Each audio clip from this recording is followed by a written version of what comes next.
हवेमध्ये. ऑक्सिजन कुठं असतं? हवेमध्ये. कळलं का सगळ्यांना? हो.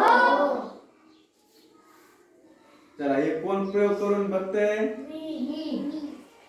हा ये चौथीचे हा हा येस.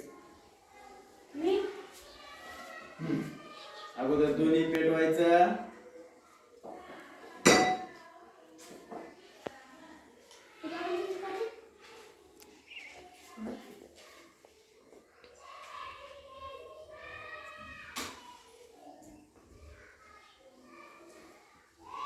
हा तुम्ही आवाज करू नका, करते त्यांना बरोबर.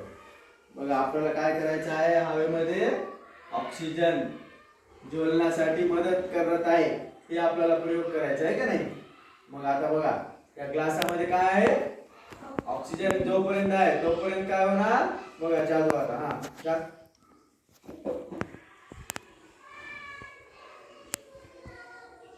झाली का पण?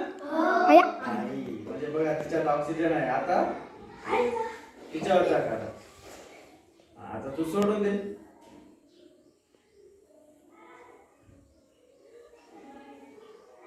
झाली का? म्हणजे बघा जोपर्यंत ग्लासामध्ये ऑक्सिजन आहे तोपर्यंत काय होईल, ती चालू राहील. आणि जेव्हा ऑक्सिजन संपेल तेव्हा काय होईल, ती बंद होईल. तुम्हाला कळालं ना मग हवेमध्ये काय काय असतं ते? सगळ्यांना हा कळालं कन्सेप्ट? हवा म्हणजे काय? कळालं? बघा वातावरण काय कशाला म्हणायचं? हवेचं जे आवरण आहे त्याला काय म्हणायचं? वातावरण म्हणायचं आहे का नाही. पृथ्वीच्या सभोवती जी हवा आहे हवेच्या आवरणाला काय म्हणायचं? वातावरण म्हणायचं.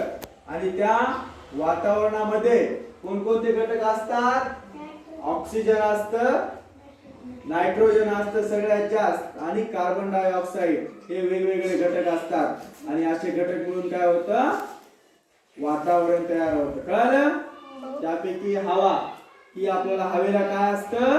वजन असतं. रंग असतो का? असतो का? असतो. आणि हवा ही एका ठिकाणाहून दुसऱ्या ठिकाणी वाहक म्हणून काम करत असते.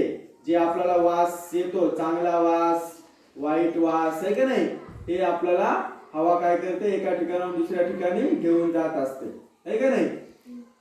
हवेच्या वासावरून आपल्याला वेगवेगळे पदार्थ सुद्धा कळतात की नाही. किचन मध्ये काय चालू आहे ते आपण वासावरून ओळखू शकतो ना. तेच जर हवा बंद केली, दरवाजे बंद केले सगळे किचनचे, तर आपल्याला ओळखता येईल का? नाही. चला कळलं का मग हवा हा पाठ तुम्हाला सगळ्यांना? ओके. धन्यवाद. स्टॉप. बंद